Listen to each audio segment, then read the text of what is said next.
To me, what sets people apart is what were you doing while you were earning those A's? Like, were you just taking classes and studying and just that? Did Yeah. you have a part-time job? Were you leading any clubs? Because I think what's going to be important is the ability to task switch. Bruce. Oh, yeah. Bruce.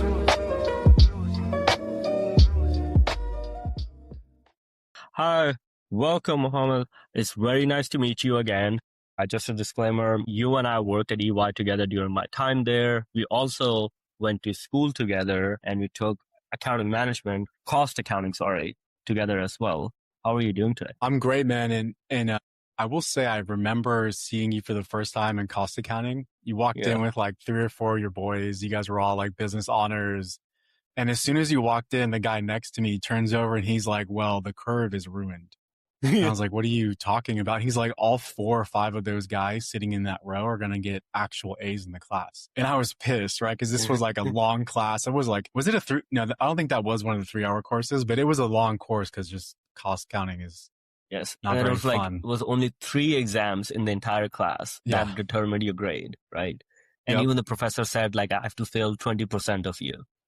He was a hardcore professor, man. Just like starting the course day one, 20% are going to fail. Sorry. Yeah, because he said because the school has to maintain its ranking.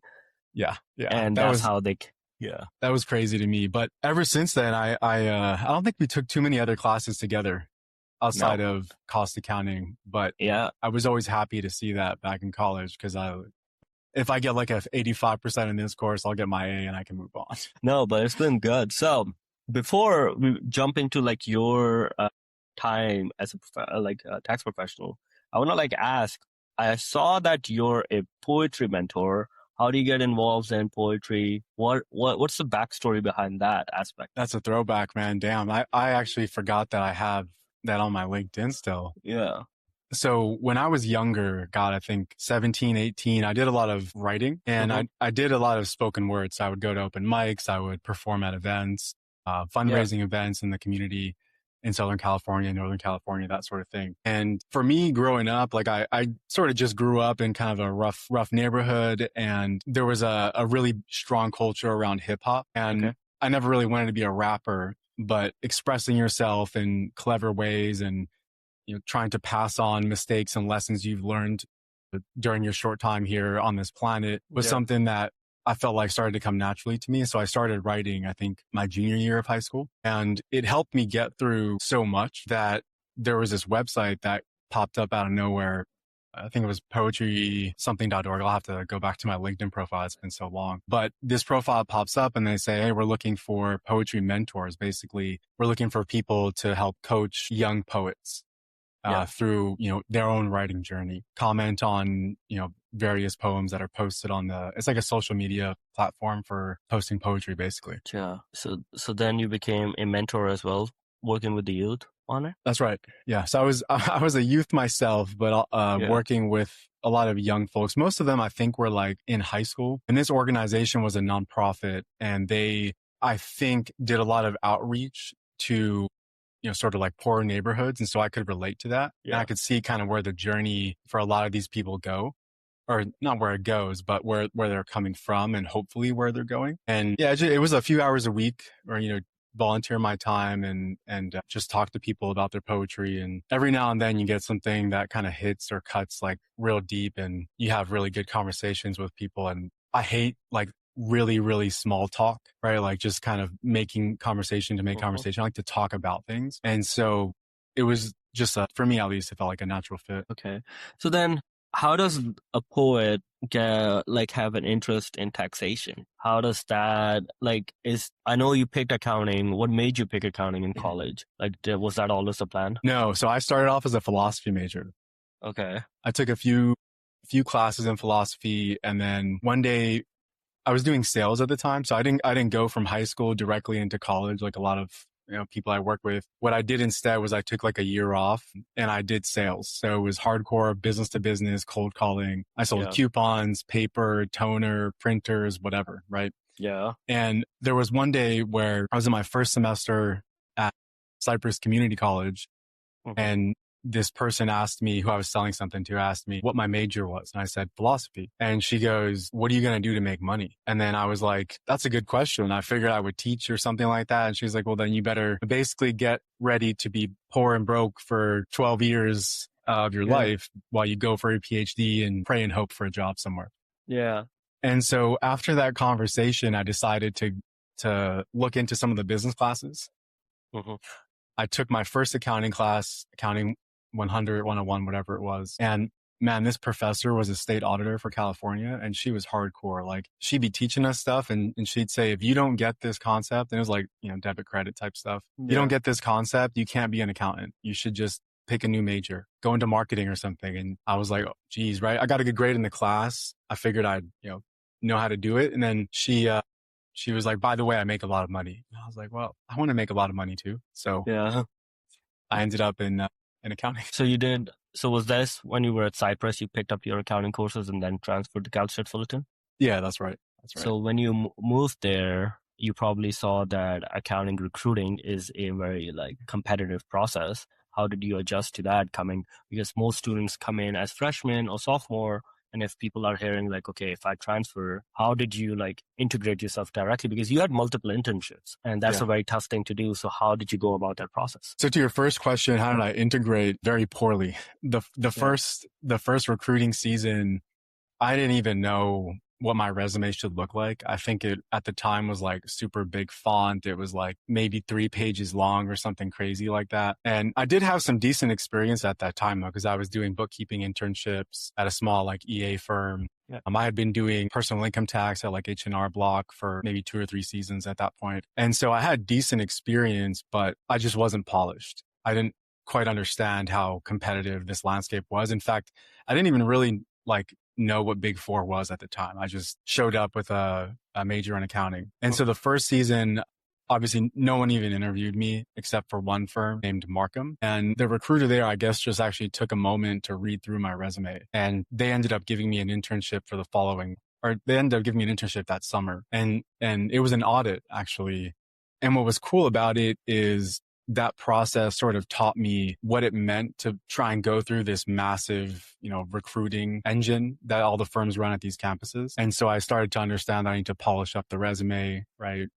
Show up to these recruiting events, get to know people, things like that. Okay. So how was that experience at Markham? Now you're doing your first internship. What were you doing there in the meantime? How did that help you propel yourself to the Big Four? Markham was good.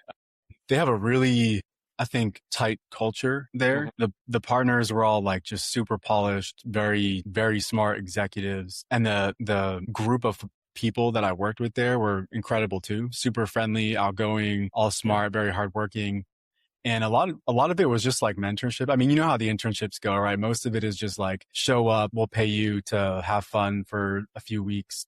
Yeah. I did a little bit of audit work for sure. Some work papers, tying out TVs, making sure they foot, stuff like that. Most of it was, just the typical, give the intern something to do.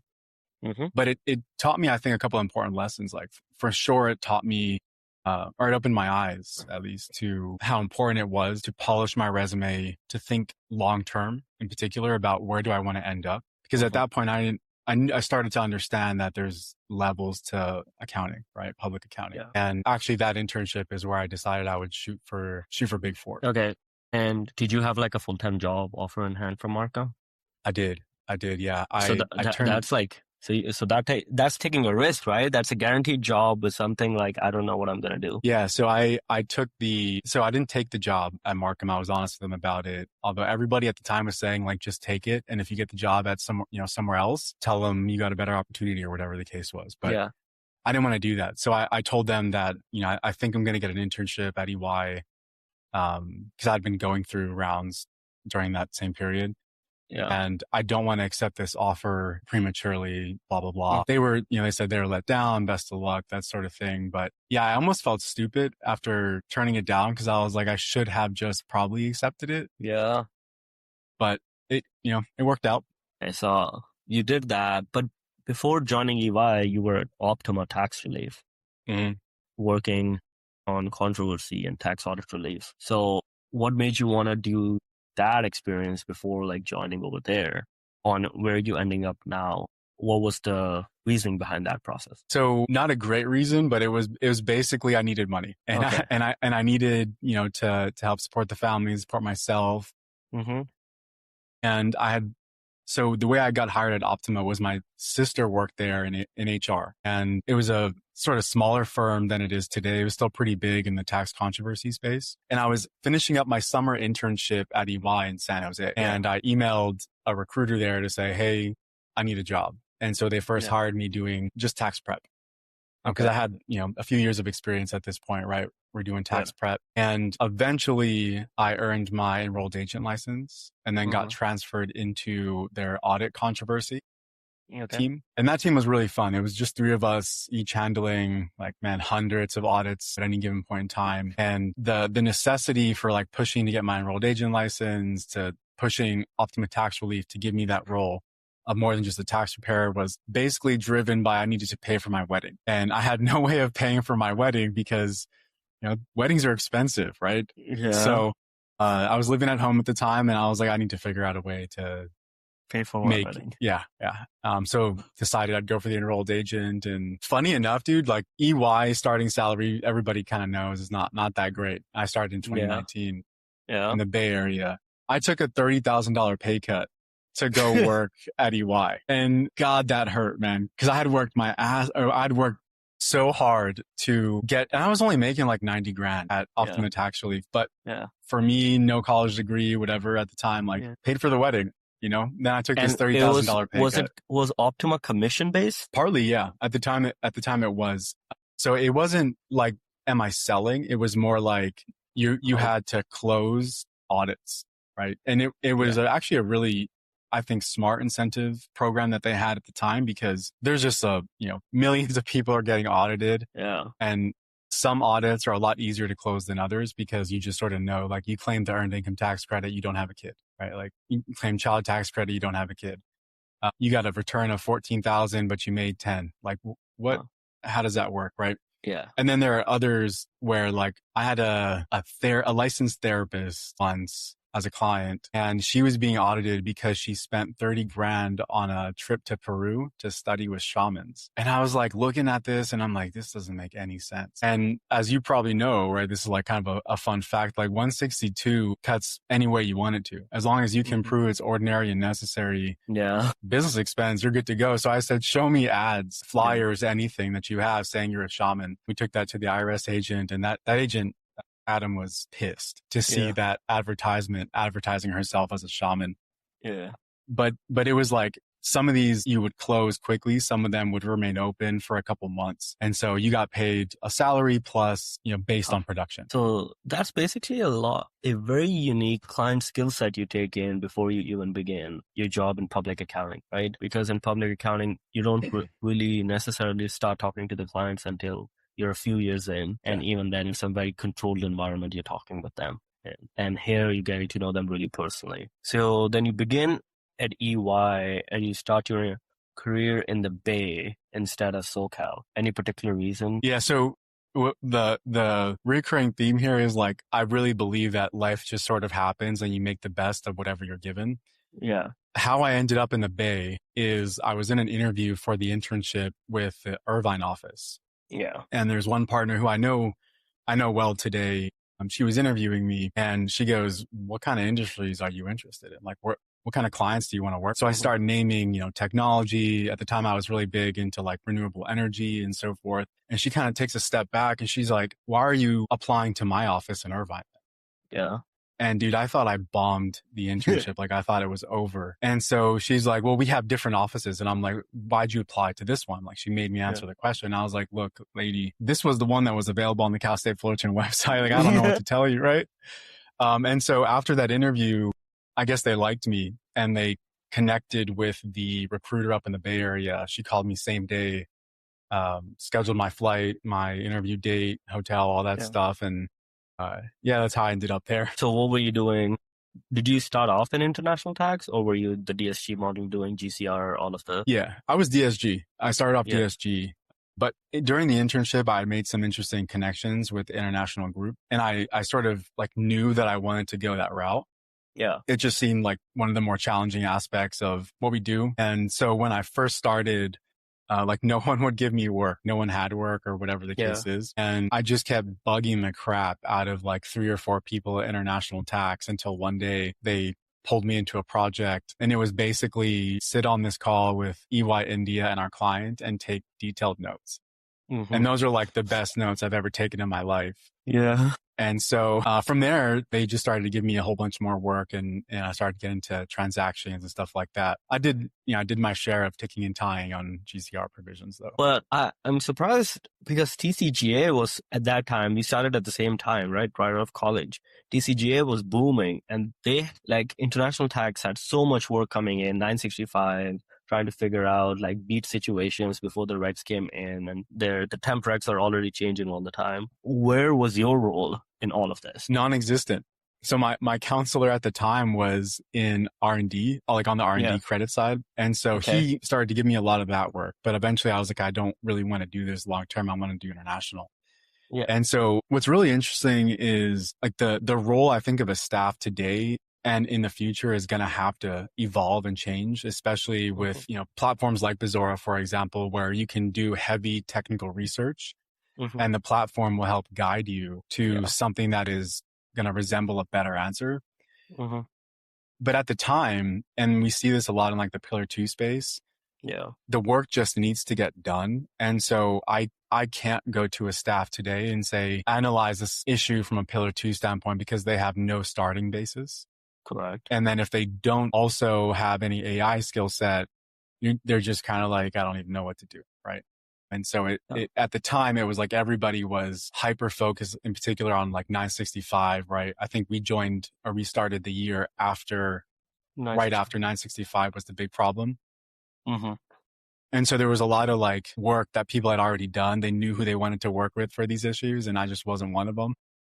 Okay. So I sort of hung around for a bit, but then I initially got my start in international tax with that EY India call and then a couple IP transactions. Okay. So you're doing a lot of like inbound. This is when the big shift is happening around the world where all these foreign jurisdictions are bringing IP onshore. Is that where you started to create a niche for yourself?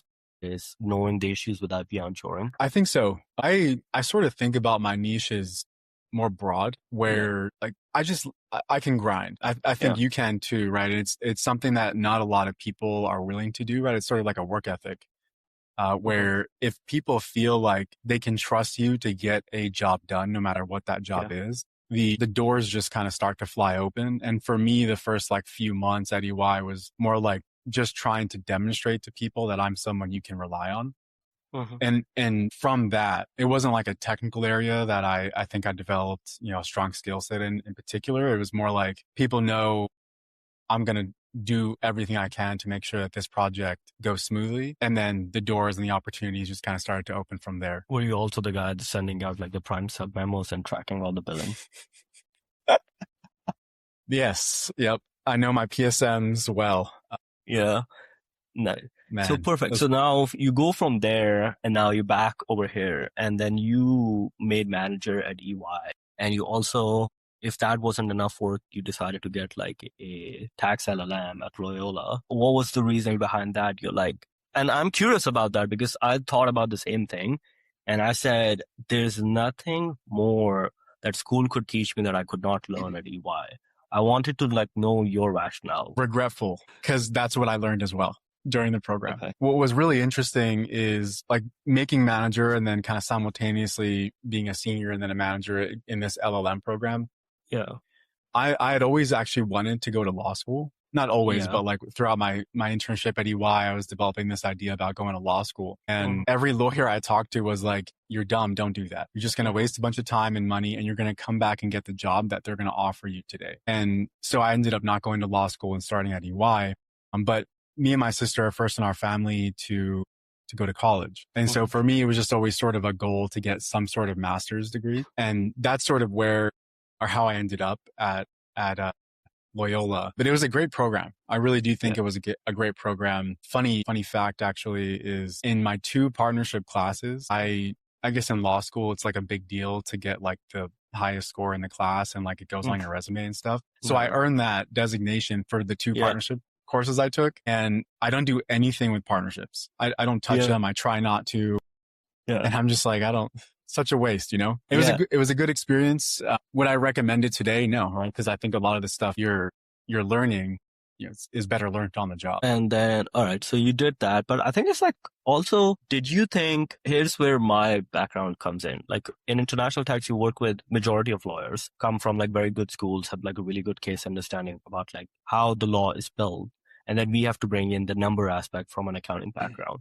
Do you think that helped bridge the gap of like that technical skill set you had between the lawyer and the accounting mindset? I think it maybe in part, what I think more than anything, what it taught me is how to think like a lawyer. Because there were some really great professors that I would, sit into lectures with and just kind of hear it. Like, it's like, when you're a staff 1, staff 2, and you hear a really good manager speak, or you hear a really technically strong partner or senior manager talk about a very challenging issue. The way that they talk about the issue is more so like in the context of the law itself, in the context of the regulations. If they're really good, I think they'll get into tax policy, right? Because to me, that's one of the, tax exists for economic reasons. And so if you understand the economic incentive that the government is working towards driving, like with FDII, we want you to bring your assets back into the US, right? And in that sort of frame, in that context, you can understand how the rules are intended to work almost intuitively.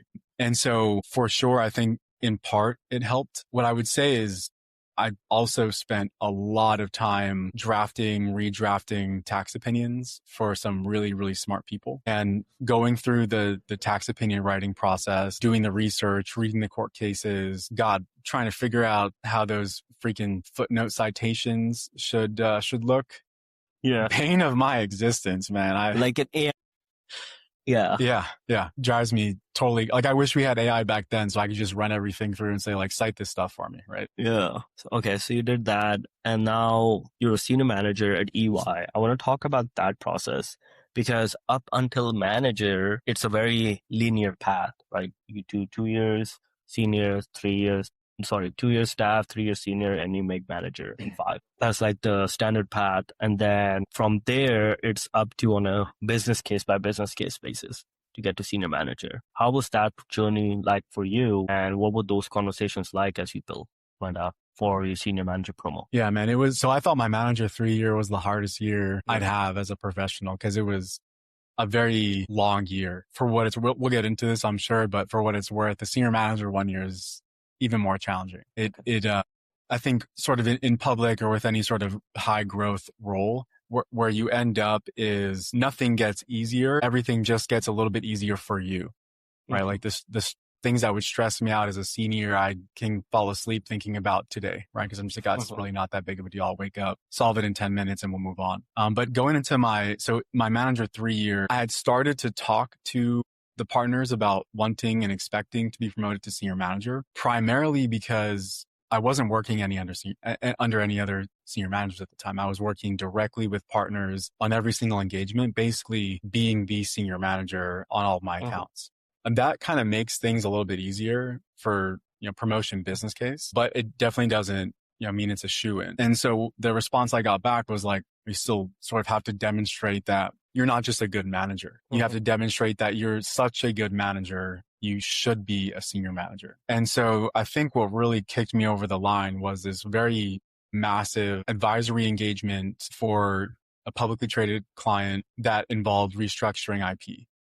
And it was not just restructuring IP. It had to do with, it touched almost every aspect of what we do day to day. So we had Sub-C, we had we had federal income tax, we had international tax, we had partnership taxation, we had transfer pricing, and there was so much involved. And I was basically the point person for the better half of that whole year and a half or so for this massive engagement, corralling various teams, understanding and raising technical issues, not just in my own domain, but like in the Sub-K domain, the partnership domain, in the federal income tax domain, the Pillar 2 domain. And what that translated to was a lot of folks at our EY national firm, basically being willing to give me outstanding reviews across the board. Like this last, my review cycle leading up to the senior manager promotion was, I think, probably the best set of reviews I've ever received. And it was a hard kind of sucked journey to get there, but it taught me a lot.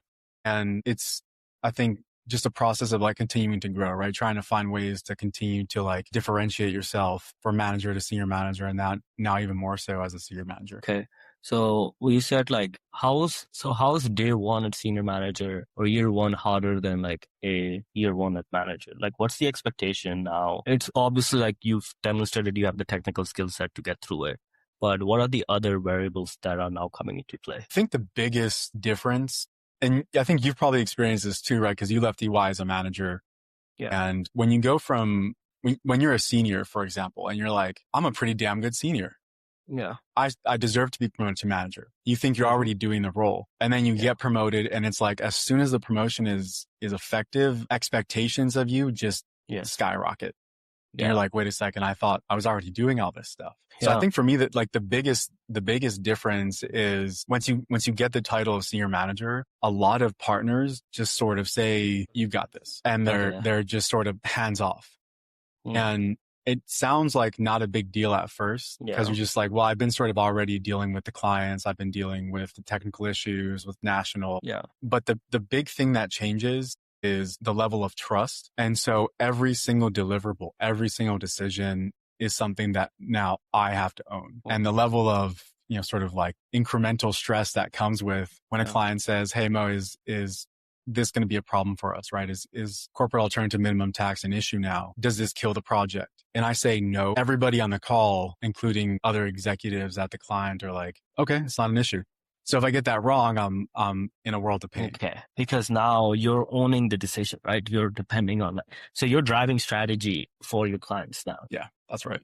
That's right. Okay. And then does it also come with more expectations? Because how does your background in sales come into this now? Do you think that's another big one? Yeah. So you're expected to sell.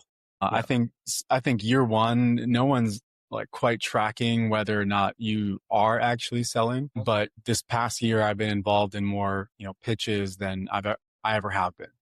Some of them successful, some of them not successful. Some of them I've led myself. Some of them I've supported a partner or another team.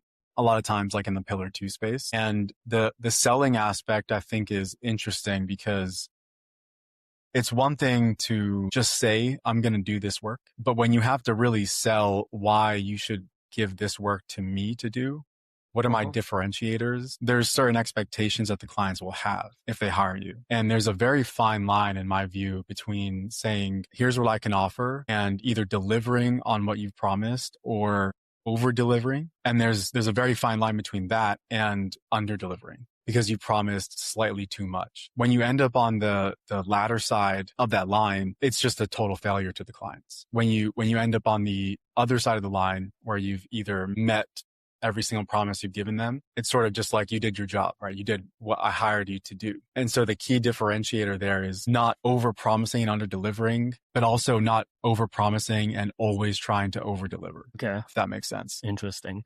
Do you subscribe to like the saying that I always went by is like under promise and over deliver? Or do you think that in some cases does not apply? I do. I like that mind state. Yeah. What I've sort of experienced this past year, and I'm still kind of learning, is sometimes when a bid is competitive, or if you're going up against a competitor, right? Like with Bizarra, for example, if there was a competitor out there and you were both pitching a CPA firm on implementing your MC, if you under promise, the other firm may be over promising. And if the client believes them, if they trust them, you may end up in a situation where you don't get the contract because you just didn't sell your product hard enough. But then what happens on the backside of selling your product too hard is you can't deliver on what you said you would, right?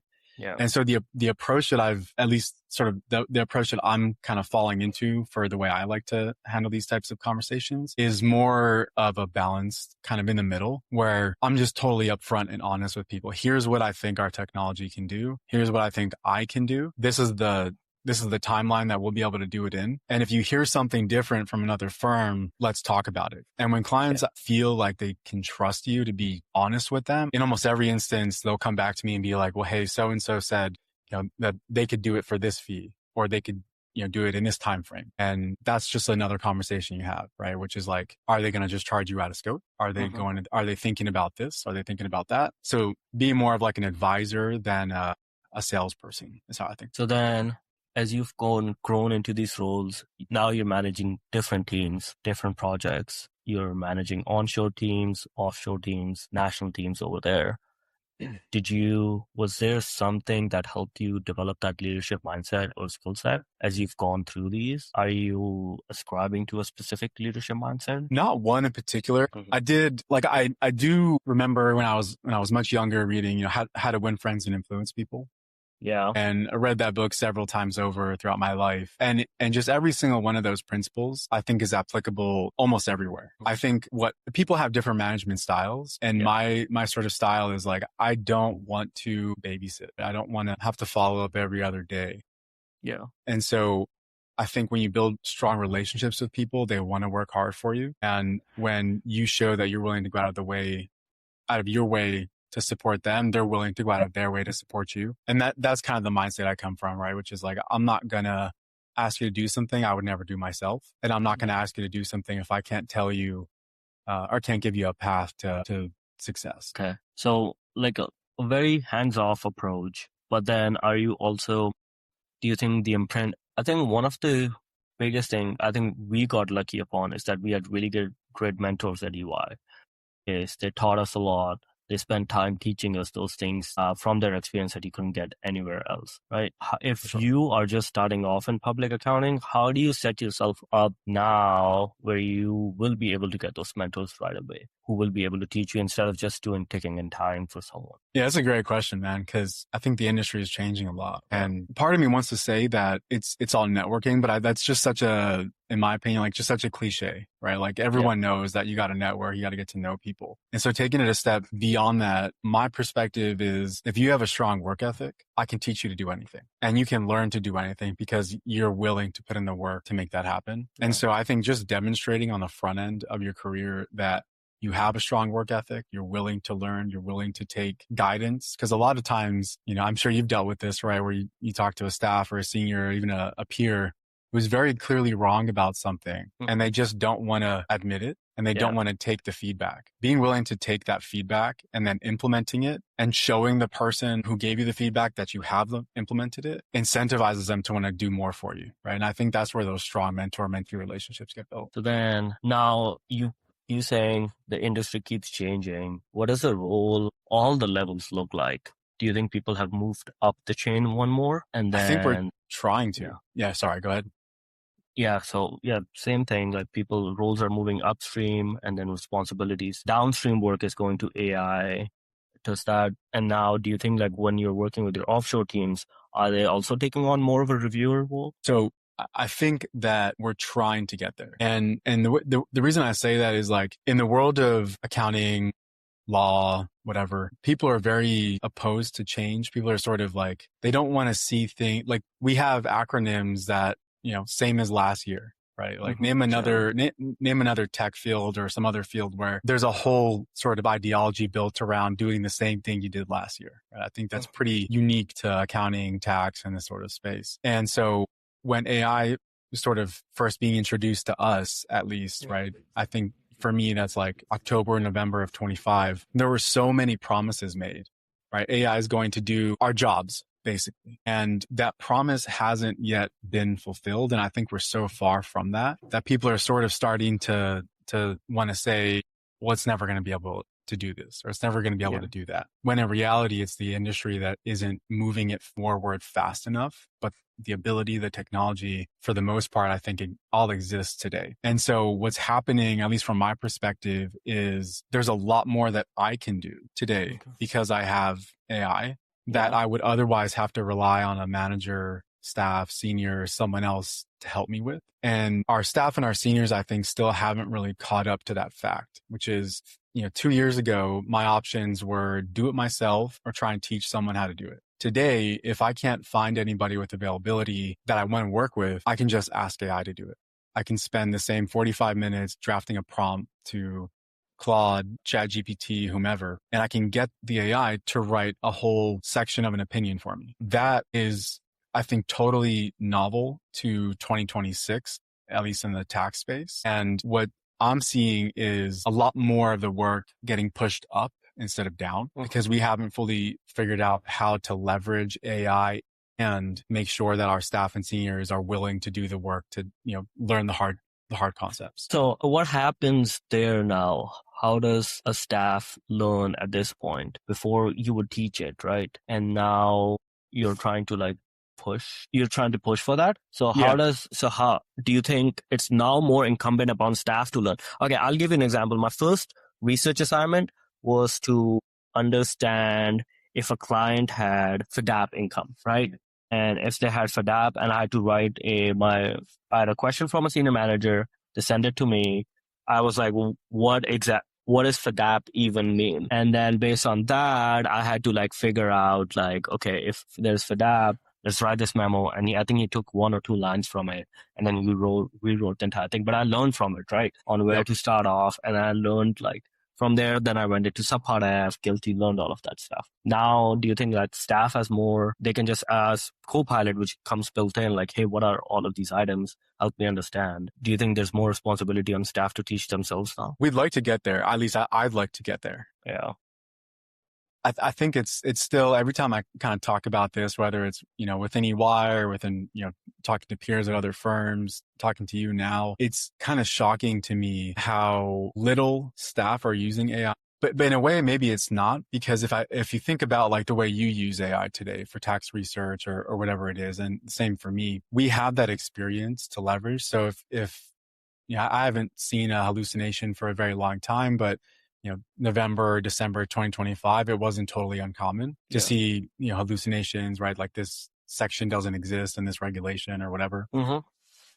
Today, that's a lot less common, but you and I have the experience and the knowledge to be able to sort of call BS when you read something that's an output from AI, and you can dig further into it, right? The staff and the seniors oftentimes don't. And I think the skills, probably the biggest skill set that we're lacking, or at least I'm not seeing, is chasing it down. You asked AI a question and gave you a response. Did you look up the citations that it gave you? Did you read the actual law itself, right?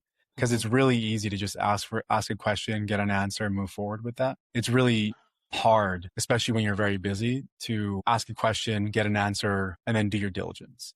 It's that last piece, the do your diligence, that I think they're going to have to learn how to do sooner rather than later. Well, that's what the IRS says too, right? Because the responsibility sits with you and not with the AI model. And it's your name on the line. I thought that was really interesting. Yeah. And I actually learned about that through your LinkedIn post, by the way. I was on LinkedIn. I was like, wait, the IRS did what? Yeah. It all is logical and it makes sense. You almost kind of expect that to be the answer, but we don't really treat it like that, right? Or at least in practice, it's not often treated like that at the staff and the senior and oftentimes the manager level. See, what I think, before it would take a few years for the staff and the seniors to shift on where they all stood on the different metrics on the KPI. I think now you can see that within the first busy season where everybody stands, because the base level now has to go up on the expectations from them. Soon enough, AI is going to be prepping you 1040s, 1065s, 1120s, and 5471s. So what's your differentiator then, and how do you survive in an industry going forward? So I think it's going to collapse and bringing that in. I totally agree with that. And I think I'll add one more thing to it, which is I think there's going to be a very strong niche in the future centered solely around developing systems to do all this work and understanding the process so well to know when you should have a review or a checkpoint between the AI and the human, right? Yeah. We're seeing software developers already start to come out with, tax products that are doing that. But I think this industry is going to take it much further than that. I think we'll have to. And so I see probably, in the next 2 years or so, there's probably going to be a whole group within each of, the big four plus some others just centered around agents, agentic workflows. But there's going to need to be some crossbreeding between the technical folks and the tax folks. And you're going to have a new sort of hybrid professional, which is understanding Python or whatever you need to write the scripts, not actually writing the scripts. Tax engineer, right? That's exactly it. There you go. Tax engineer. Yeah. Tax legal engineer. That's interesting. Okay, so then you've taken these Python courses, you've done those certifications. What made you want to go interested first in Python? Were you always interested picking that skill set up? Or did you just say that, okay, I think that's where the profession is going, I might I might as well catch up. It was basically the latter. So I was on a plane in November 25, flying back from some client meetings. And there was this question that had come up about a Section 301 distribution for a Brazilian CFC, but the CFC was not actually making the distribution. It was just declaring it because Brazil's end of last year was implementing a withholding tax on dividends. And so if you declared the dividend before the law was enacted, you could get out of the withholding tax. Okay. And so a lot of companies were declaring massive dividends. And the question was, from a U.S. tax perspective, what happens? And I thought, I was answering it the old fashioned way, right? I was pulled up 301, pulled up the regs, responded to the partner, with national, CC, basically, issue, conclusion, analysis, right? Yeah.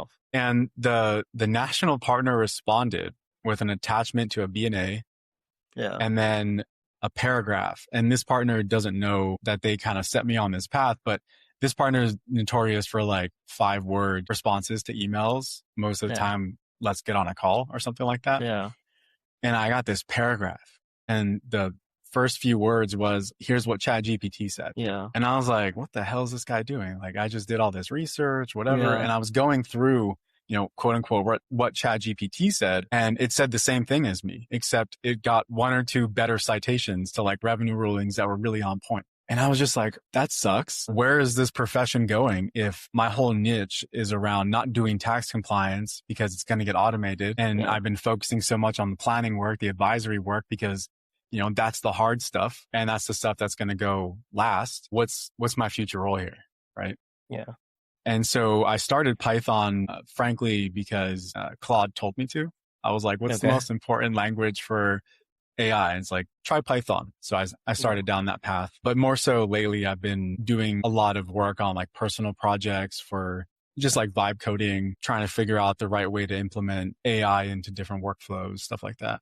Okay. So you've done that. Let's say you have a younger brother who's just in college right now, a freshman or a sophomore. Recruiting has changed too. I'm seeing like recruitment pipelines are like slowly, they're not a bigger need, but there's still people coming in. If you have a younger brother or sister who's like trying to go in that same path, what would you tell them right now? Like, how would you set yourself apart in recruitment? That's a hard question. And it's a hard question because, we do interviews, right?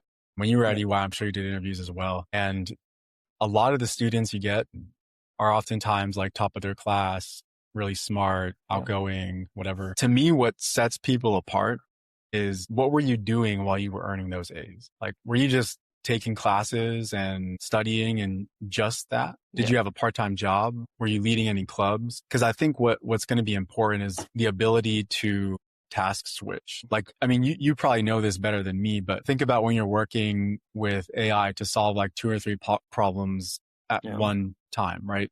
You're constantly task switching from each of those chats or whatever it is that you're using to engage. Yeah. And every single time you move from one task to another, or you switch between them, it gets incrementally harder for your brain to keep up. And so if you're very successful at just hard focusing on one task at a time, that doesn't bode well for this future professional that we're talking about. Well, even before AI, because you probably juggle close to like 20, 30 clients at one point, right? And you have to remember all the contacts when an email comes in. What do I remember?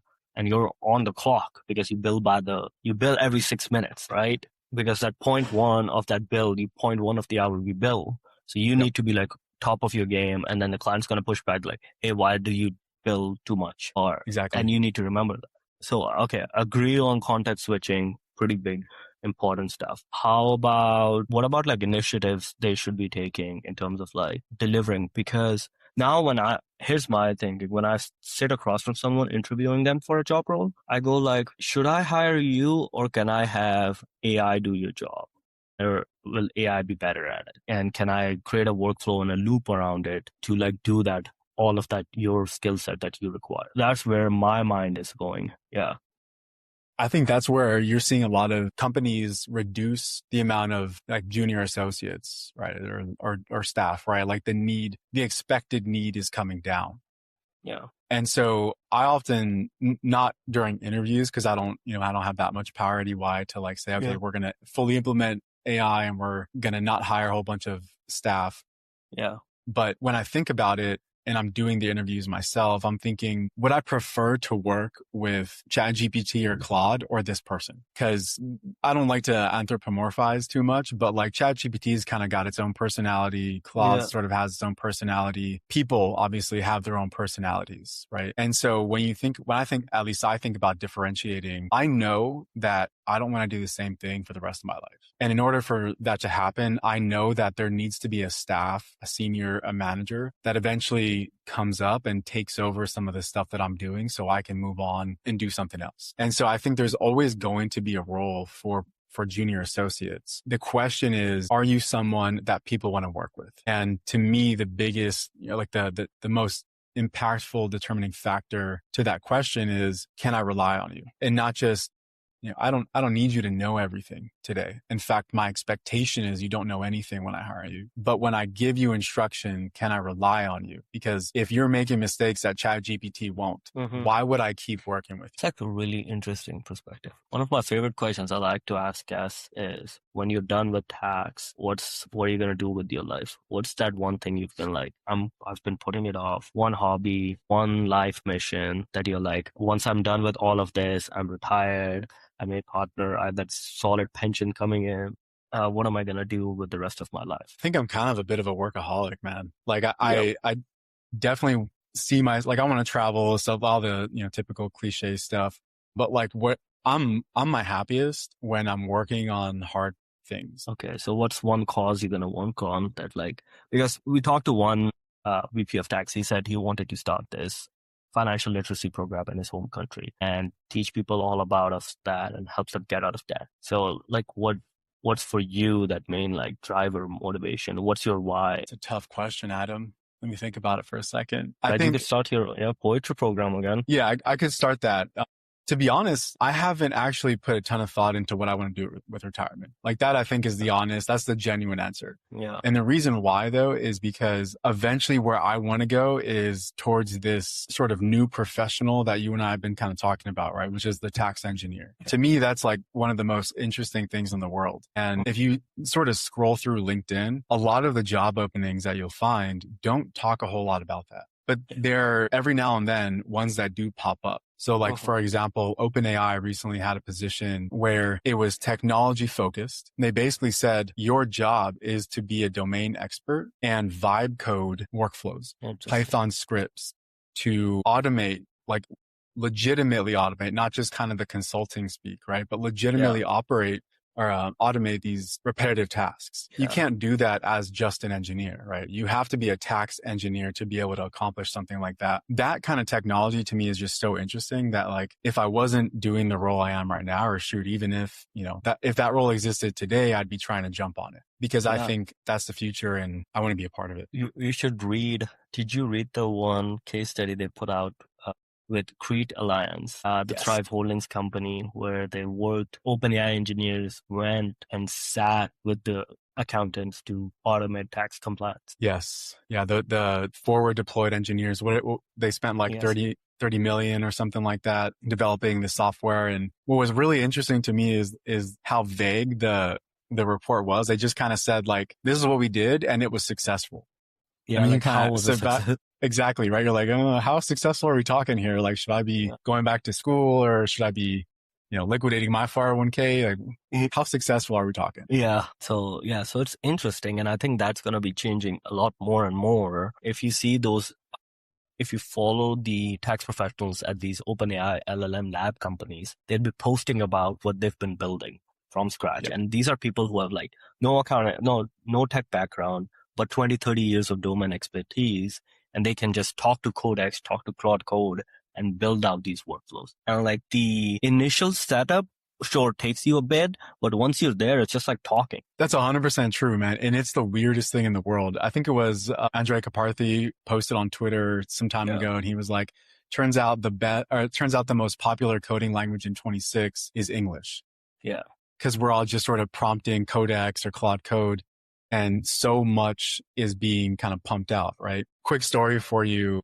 There's someone that was at EY in National. His name is Jason Yen. I think, yes. You know Jason Yen. Yeah, he went to OpenAI, yeah.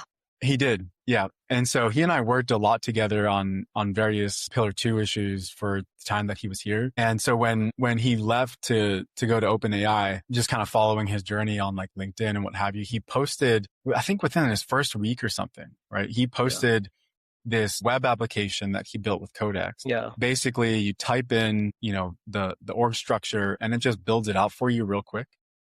And I'm looking at this tool and I'm thinking to myself, like, why the hell don't I have this as my day-to-day tool set, like with UI or these other, other firms? Because how often am I being approached by a client that says, just a quick picture. Yeah. Here's what I'm going to do. Can you help me think through this? And then I spend an hour and a half or someone else spends an hour and a half putting together something in PowerPoint. Right. No. So that's so funny you say this because I remember one of my times where I've worked overnight through the night only a few times in my career, right? And where that happened, where I worked 48 hours straight, was when we had this big M&A transaction and we did not have an org chart. And so I was sitting back, like putting together these PDFs, putting them into like, that's one software that we have to like put together the big org chart. Yeah. And I was doing 120 entities and structuring them correctly. My God, man. And I'm like, if I had AI, I could put this in Claude and be like, hey, extract it, take out the Pythons, and now just push it in back again. And it will take me like 15 minutes to do it. It's crazy, right? It's crazy that like these types of tools don't exist because to me, there's so much low hanging fruit out there. Yeah. Like I was just sort of complaining to some of our technology folks the other day. We have this Pillar 2 engine. Other firms have their Pillar 2 engines. Yeah. As far as I know, nobody's really built into those Pillar 2 engines to facilitate compliance. No one's really built in AI. And I'm like sitting here and I'm waiting for this import because I'm importing new data for a new client.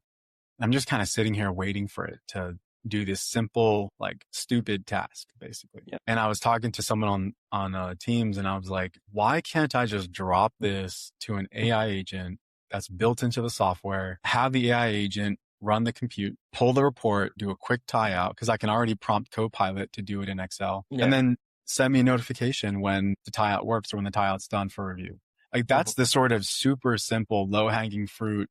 I don't want to, I'll use the word one or the phrase once, human in the loop type of workflow that could start to bring the promise of AI into our industry, but we didn't do it. Yeah. But I think there's a lot of reasons, but I think the world is going to shift very fast, very soon on this. And one way or another, how we all figured out how to work from home during COVID, we'll very soon figure out how to do AI workflows like these. Yeah. That's my prediction on it. So I'm with you on that. Yeah. But thank you so much for coming on. Really enjoyed this conversation and really enjoyed catching up since our time at EY.